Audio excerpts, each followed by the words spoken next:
Hey, what's going on, everyone? Welcome back to the channel. Sam Gaza here from SG Angling, and real quick message for you before we get into today's video. The first thing is I was checking the channel analytics and noticed that about 90% of you are not subscribed. So if you could, please just scroll down about 2 inches and hit that little red rectangle button that says subscribe on it. That'll help support the channel. Second of all, it is your lucky day because this is a super exciting episode that I'm about to show you, really action-packed. So let's get into it, and I hope you enjoy. Musky.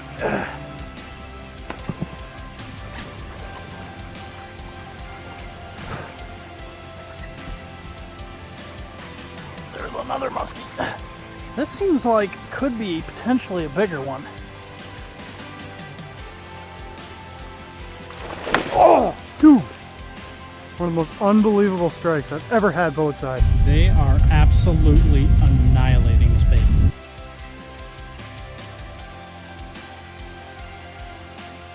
Fish!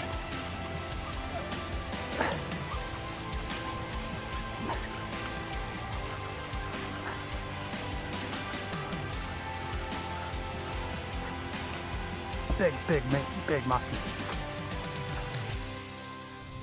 Okay, well, we are in a late August morning, and it's really cool, 59 degrees. The water temperature's in the low to mid 70s. So we are going to keep an eye on it as it gets into the 80 degree temperature range today as a high. We want to keep an eye on the water temperatures. Make sure that those fish, if we do catch any, are not out of the water for anything more than about 20 or 30 seconds. So I'm going to start out by throwing bucktails on some weeds and see if we can get a couple fish in the boat before it gets real hot this afternoon. So stay tuned. All right, starting out here with this looks like a number 7 or number 8 Colorado blade here with a catchingmusky.com little single bladed bucktail. Nice flashy orange. It mimics the golden shiners that are in here, so we're going to try something a little bit different. Not the magic bucktail this time, but see if this works.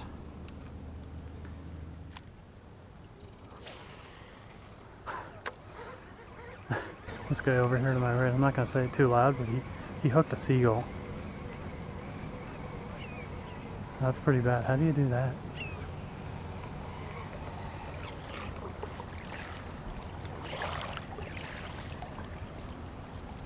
One guy just caught a muskie, and then the next guy, like 1 second later, caught a seagull.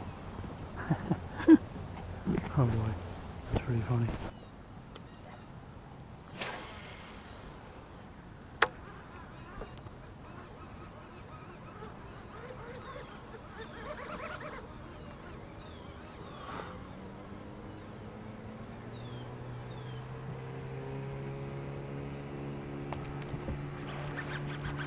Musky.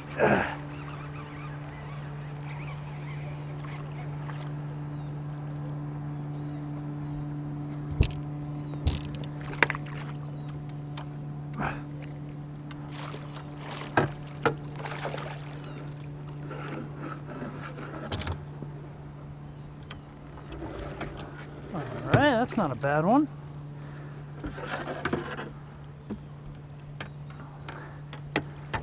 Not a bad one at all. Look at that hook just come right out.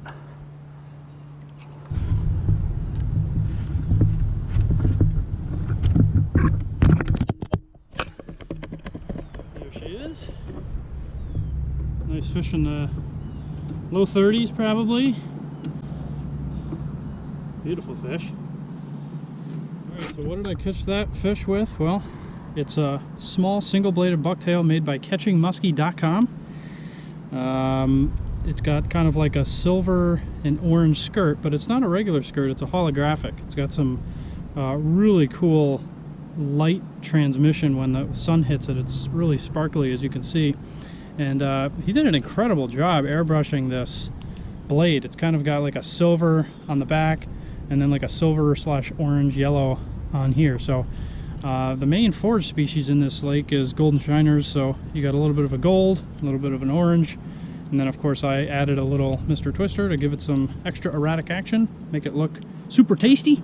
And that's all it took to get that muskie on the deep weed edge. Usually in the mornings here we found them shallow on the inside weed edge, but today they're on the deep side so far. So we'll see if we can follow that pattern and maybe get some more muskies in the boat. So one of the things that you can do when you're reeling in a bucktail or a spinnerbait is when you cast out, straight retrieving it, you'll catch fish doing that. There's no doubt about it. But one of the things that'll trigger strikes is sweeping your rod to the right, sweeping your rod to the left, sometimes burning it halfway through your retrieve. So if you're reeling in at a steady retrieve just like this, just burning it for a second. You can even let the lure sink down a little bit and then raise your rod tip up and raise the lure up in the water column. So straight retrieving the bait obviously can catch fish, but you know, pulsating it to kind of get that skirt flaring out, sweeping your rod up, down, right, left, and even burning it can really help trigger strikes.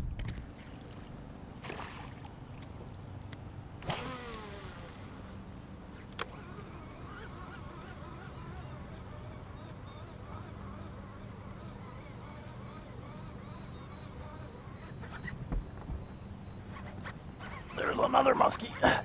This seems like it could be potentially a bigger one, but I don't really know. This one hit from really far out. I'm pulling him in okay, so maybe he is a small one here. It's a decent fish. Really decent fish. This is going to be probably the biggest one that I've caught from this lake if I can get him in. I don't like how he's switching angles like that. Oh!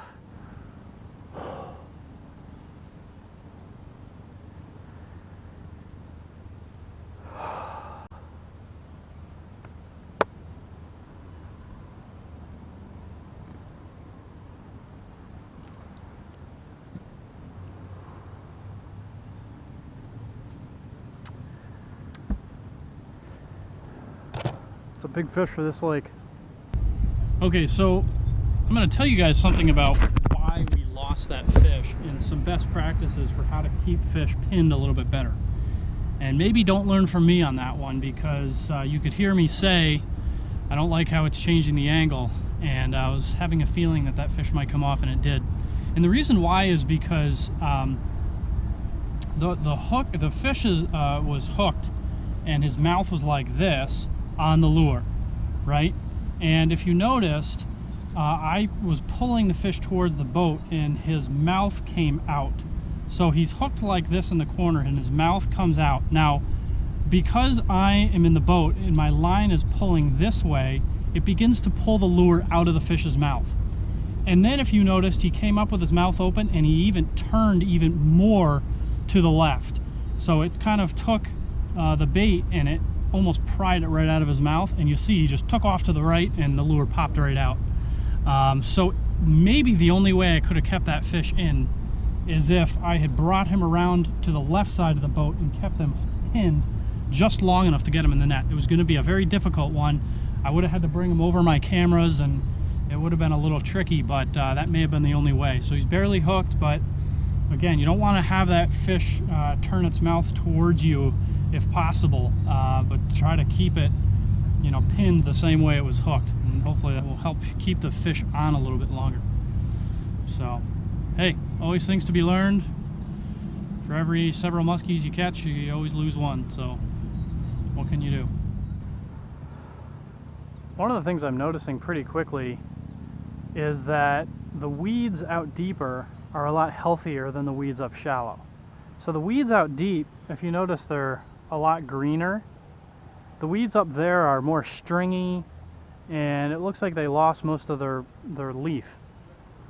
And I think the reason why is because this lake got up into 80 degrees and even over 80 degrees sometime in July, and so weeds up shallow are receiving more sunlight and they're in warmer water. And so usually I've noticed that, especially with coontail weeds, they tend to lose the good part of their weed, you know, when the water hits 80 degrees. And when it's out deeper, you've got less sunlight.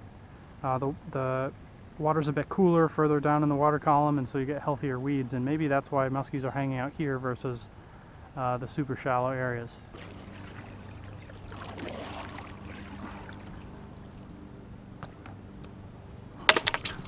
Oh!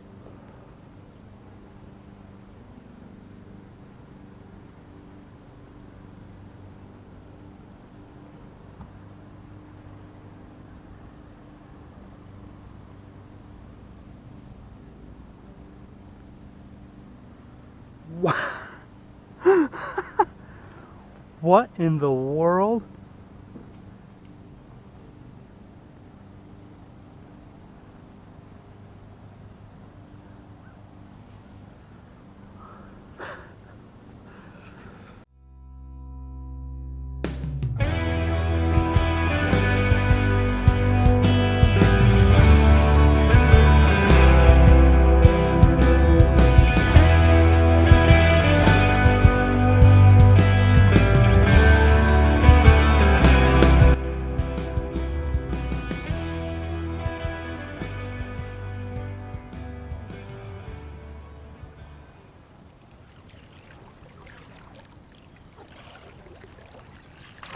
Oh, dude!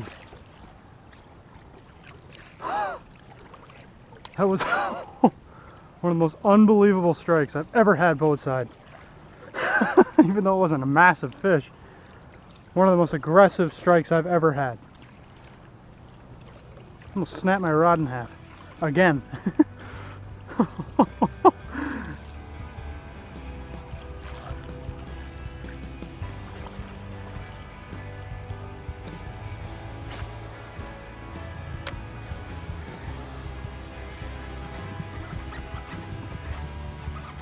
Fish!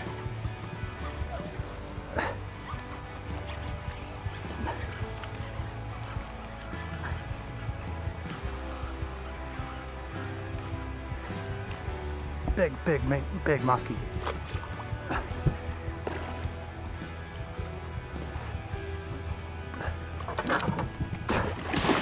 No! No!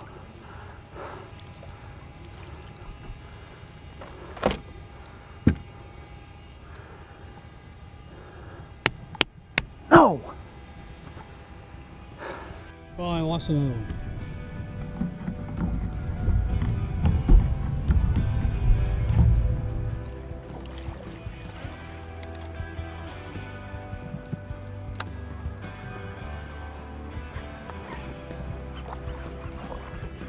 Another muskie. Let's not lose this one this time. Well, this one's not as big.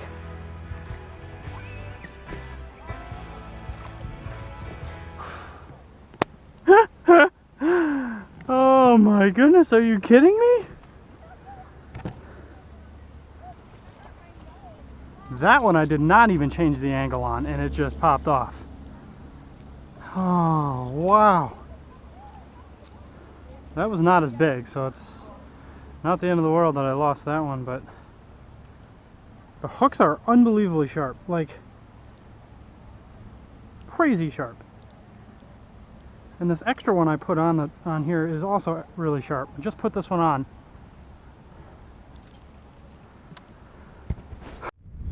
I will say this though, they are absolutely annihilating this bait. Annihilating it today. And I'm not talking follows. I haven't had one like nose to tail follow. They've all ambushed this lure. It's so small and puts out such a big thump. It's got such a beautiful color for this body of water. Absolutely crushing it today. You can get one from catchingmusky.com. He doesn't just make the Huey, but he also makes normal bucktails, regular bucktails as well. So might be worth getting one of these off him.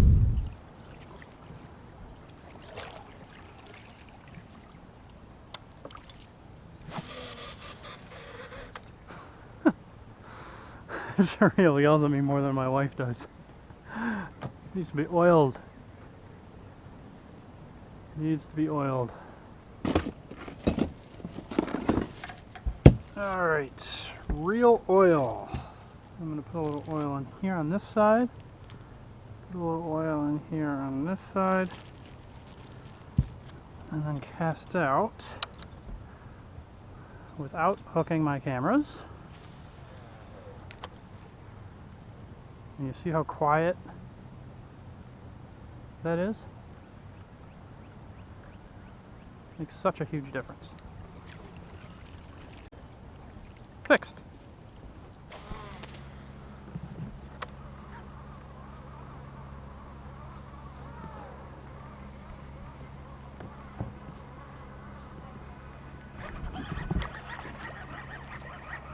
That's a bass.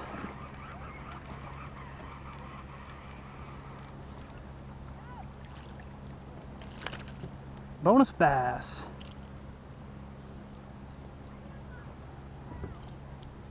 It's a bonus bass. I don't know, 13, 14 inches. Not too bad. Losing a bunch of muskies, but catching some bass. Ate a little something recently. Got all belly to him. All right, put him back.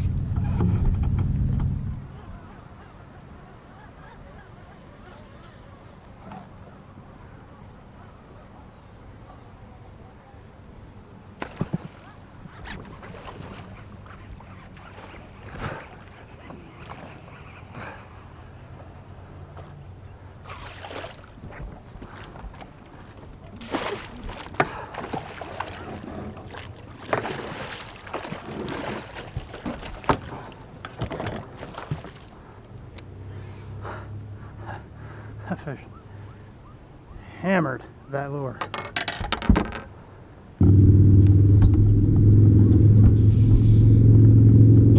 Another little guy here, maybe 30 inches. Another one that's pretty small, so nice fish. Let's get him back.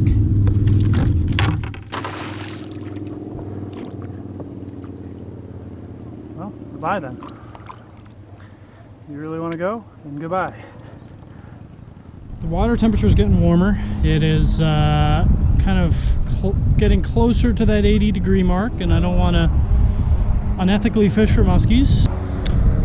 It was a good day.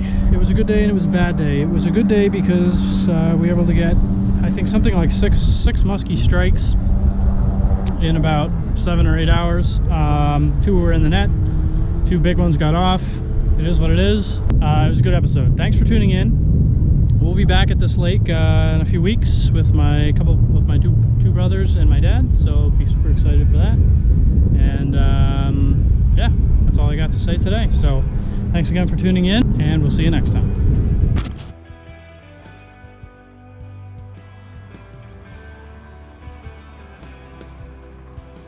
Whoa, look at the size of that bass. That's a smallie. Oh my gosh, that's huge. Ready? Get him.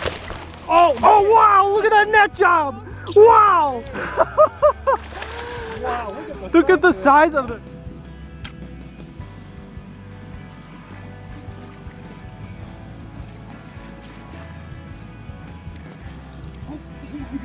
Did you have one? Yep, look at the size of that one. Got him! You got him! No way! Get the net!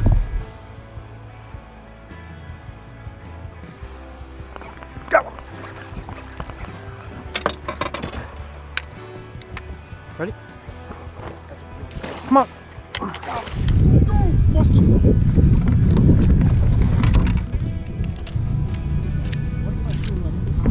Fish! Fish! Fish!